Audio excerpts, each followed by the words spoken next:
mix. Yeah. Wait. You think we're kind of eating? I think we're eating. I don't know. No, we are. Ooh. Yeah. So that's how.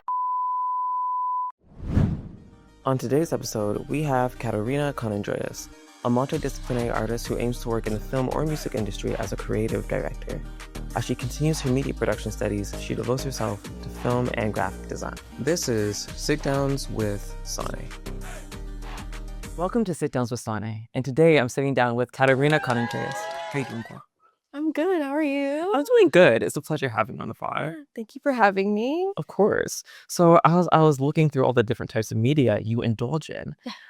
I saw that you like doing mixed media and screenwriting, which I feel like are very underexplored forms of media. Mhm. And so I was wondering, what genre of stories do you like to write, and what types of media do you like to mix? Ooh, okay. So with screenwriting, I really like to write things that are like really funny, sometimes really stupid. So for my intermediate single camera, the final project, I wrote a story that was a comedy, and it was about like a dance instructor who is sick and has nobody to hire, so he hires his sister who knows nothing about dance. Oh, And it's kind of like a pitch perfect situation. It's like that like style of comedy. But then I also like to swing in the completely like different direction and write horror. Um, Things that are scary, or even things that might not be scary like creepy monsters or jump scares, but things that are like a little unsettling. So for my multi-camera production last year, I wrote a story about a friend group stuck in a blizzard and they only had a Ouija board. So they played it and like things happened. And that was the whole thing. And it's just like, I like writing because it's like fun to see everything come to life. And even if like it's not like spot on, like your vision isn't spot on, sometimes the way that the actors perform it, or sometimes like other people's suggestions make the vision even better than you ever thought. So I love to see how that plays out. that's beautiful. And what about your mixed media? What types of media do you like to mix? I like drawing like sketches on paper and then incorporating that into like graphic design. Okay. And I also did that with motion graphics in what was it? The digital design Oh, yeah. of like first year. Yeah. For the motion graphics, it was like I did it on like obviously like a book. Yeah. And I sketched out the letters instead of doing like text, like the text tool. And it kind of gives like this, it's like it looks very artsy, it looks very like creative. I also like the way that the textures look. It looks very like, it looks like you can almost like feel it even though you're only like seeing it on a screen. So yeah, I like making drawings on like my sketchbook, and then I like incorporating those drawings on graphic design posters. I really want to experiment with making paintings and then like gluing fabric on the paintings to make it like 3D or come out. That is also something I want to get more into. And also I want to learn how to make zines where it's like you fold the paper and it's like the little mini book. Oh, yeah. I want to get into that as well. I just really like the idea of like not being confined to only one medium, and you can just do everything. I love just doing everything, if that makes sense. Oh, that's very Yeah. fair. I feel like especially when you try to pursue the arts as a whole, you're always being pigeonholed into like focusing on one thing. So obviously, why not focus your energy into one thing and then master that? But I feel like it just kind of ruins the fun of it. Yeah. And in everything that you just mentioned, I was wondering like, what's your inspiration? Like, how do you come up with your ideas? A lot of like mood boards, a lot of Pinterest. I love looking on Pinterest. Sometimes like if I'm like not as motivated, or if I want to create something but I just don't know where to start, sometimes like honestly just like being inspired by other people's ideas is really fun. I love seeing like a lot of creative directors, especially like on LinkedIn and on Instagram. So Chapel Roan's creative director, I love seeing her work because she will like create her visuals with mixed media, like on paper. So it's not just graphic design, like it's that. Also Charlie XCX and Claro's creative director, it's the same creative director. I think she also did Troye Sivan and like other artists as well. I really like seeing people live it out as a career and just do it so flawlessly, and that like kind of gives me so much inspiration. Also it gives me hope too. Yeah. Because like being in the arts, it's like I don't remember, like there was a teacher that said like, guys, do not expect to like just graduate and become rich just because like out of this program. Like just don't expect to make like a lot of money right away. Okay. And Yeah. we were like, okay. Mhm. And it's really inspiring and also just like really hopeful to like see other people live that dream and know that it can be achieved like with a lot of hard work and just trying your best. For So sure. yeah. Yeah, I love being able to see everybody's kind of like the angle of what I want to be, because then it shows me that it's just possible, like you were Yeah. saying before. And I know that you mentioned motivation and looking towards other creatives for motivation, but what do you do when you just lose the love of the art? Like, what would be your advice to someone who's just lost it? Ooh.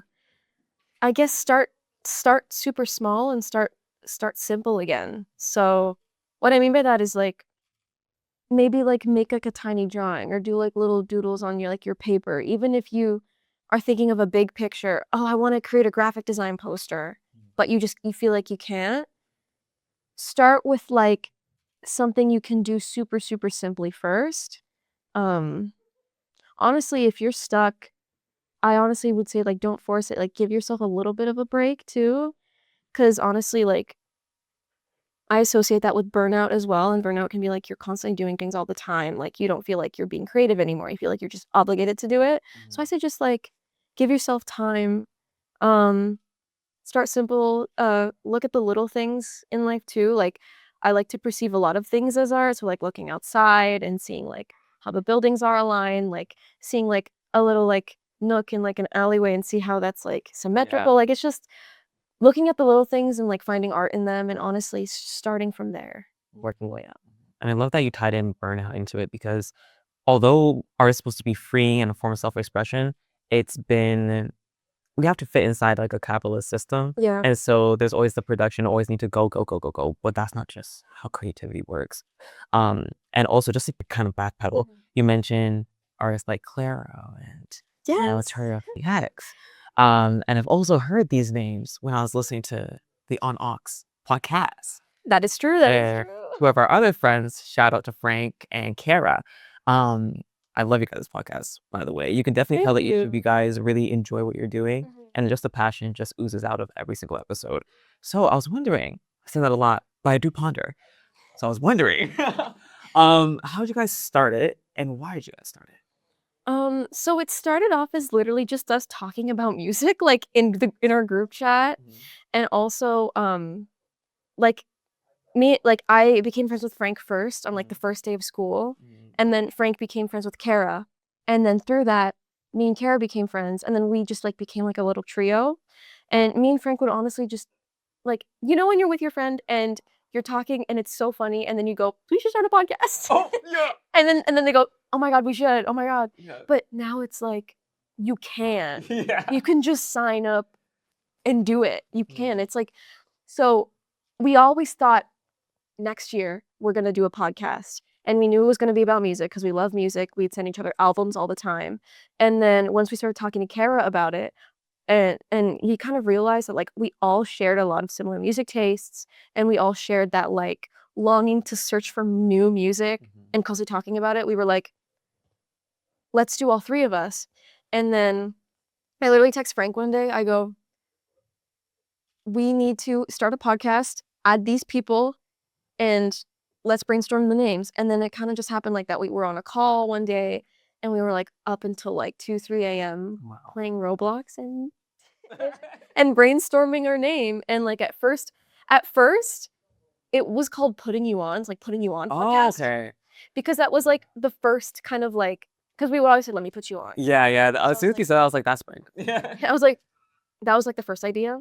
And then we were like, we need something that's a little bit like less syllables, or like we need something that's a little catchier. And then we just like, I don't remember how we thought of that, but we were like, oh my god, an ox. Yeah. Wait, You think we're kind of evil? I think we're eating. I don't know. No, we are. Yeah. So that's how it came about. And then when the time came where they were like, submissions are open, you guys can submit your things, we were like, okay, let's do this for real. And then we submitted it and then it got approved. And then that's when we did the graphic design for the logo and all that. But yeah, it was always like in the back of our minds, but then it didn't like come forward until it was the right time. And the emails were sent out being like, hey, you guys can do this now. And we were like, cool. No, that's Let's do it. good. That's good. You guys had it like locked and loaded. Yeah. And love like all the different artists that you guys talk about. Speaking of artists, though, other than the ones that you've already mentioned, do you have any favorite unconventional art or artists? Unconventional art or artists. Ooh. Oh my god, I don't know. I feel like as a kid I really liked stop motion. So like sometimes I'll look at videos of like clay, Lego, or like dolls like in stop motion. And sometimes like it brings me back to like as a kid when I would watch that like religiously. Like it was crazy. So I guess that's like kind of unconventional in a way. I've been like in a big like hyper pop kick recently with listening to music. So right now I'm really into Jane Remover. They're like an experimental hyper pop kind of rap as well artist. They experiment with a bunch of different genres like with every project. So I feel like that's an artist that I'm like really listening to right now. And also another artist, her name is Oklou, and she's also in that like experimental genre, but more like soft and electronic and a little bit more ambient. So I feel like those are the two that I'm like really listening to right now. Oh, you're definitely putting me on though. I'll definitely have to check them out. Oh no. I love that you mentioned stop motion because that unlocked like a whole new memory for me. I remember like the Bratz and the Barbie doll stop motion. They would do it for like Beyonce videos or like Rihanna videos. I still watch that religiously. Like I would watch American Girl doll ones. Oh, And it was like, and I wanted one. I wanted American. I was a kid. I was like, I wanted an American Girl doll so bad, but you could only find them in like New York. Oh yeah. So like, my dad once was on a work trip to New York, and for my birthday, he like got me like a little American Girl doll, and I was like, I need this, and it was so fun. But yeah, stop motion is just like I just like thought of that as like a more unconventional one, and also in a way, mixed media can also be stop motion. Oh yeah. Like if you draw things on like certain frames of like a movie scene and you take pictures of it, it's like that stop motion of like I love those. thing. And those are really cool. I love seeing those on the internet. Those are Very time consuming, but I respect it. It's so time consuming, but it's so worth it. yeah. They can do it. I'll just sit back and watch it. Yeah. And I love like the communities that are built around these different forms of art because since it's not as mainstream as a lot of different things, we're able to get more of a close-knit community. And speaking of communities, in our community, we have a tradition where each current guest poses a question to a future guest to be answered in different episodes. But before they do that, they can answer a question from a previous guest. Oh. All right. So, time to sit down with Sonic Bug. Let me know if you need me to like clarify anything. All right. Read this one. This one, okay. What convinces you not to give up on yourself creatively? It kind of was the question like before a little bit. Not give up on yourself creatively. Just to know that there is hope. Honestly, like, even like looking at small creators that also do what you love as well. Yeah, looking at the different opportunities like in your area and your community. Even just doing art for fun, like not doing art for profit or for that volunteer hours or for your LinkedIn profile, just to make something. And you can look at that and go like, I made that, you know? So yeah, again, with the starting simple and just creating art for the hell of it, not just for like a reward. Yeah, I like that. What do you do when you start to doubt yourself creatively?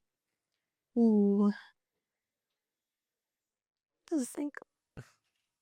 It's okay. Loading's fine.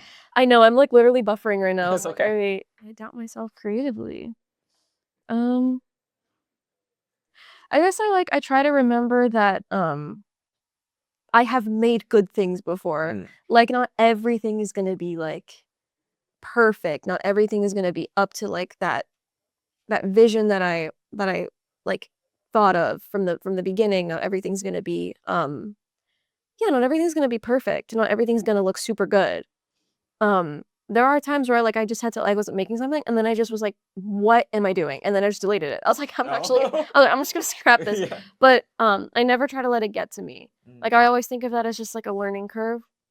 So it's like, oh, I learned from this. And I always remember, like, there are things that you made that are good. Like, you are capable of making really good art and are capable of doing this. So I always try to remember that I am capable. So that's my answer. It's perfect. That was very well said. Wise words from the girl herself. Thank you. Thank you so much for being on the pod. Yeah, thank you for having me again. Of course, it was great having you on the podcast. And thank you guys for sitting down with us. Stay tuned because there's more at the table on Sit Downs with SANE.